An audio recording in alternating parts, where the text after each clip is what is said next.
Hi friends, ఈరోజు ఒక మంచి రెసిపీతో మీ ముందుకైతే వచ్చేసాను. భోజనాల్లో పెట్టే చికెన్ కర్రీ 10 kgs.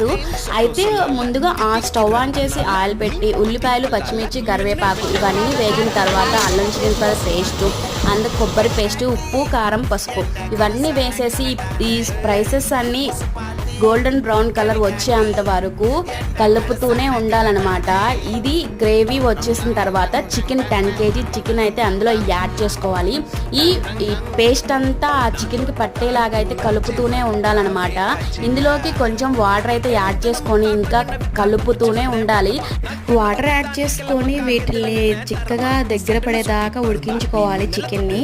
ఇలా మొత్తం ఉడికిపోయిన తర్వాత నిమ్మరసం వేసుకొని సర్వ్ చేసుకుంటే టేస్టీ భోజనాల్లో పెట్టే చికెన్ కర్రీ అయితే రెడీ అయిపోతుంది. ఇలాంటి ఇంట్రెస్టింగ్ కుకింగ్ వీడియోస్ కోసం సబ్స్క్రైబ్ చేసుకోండి.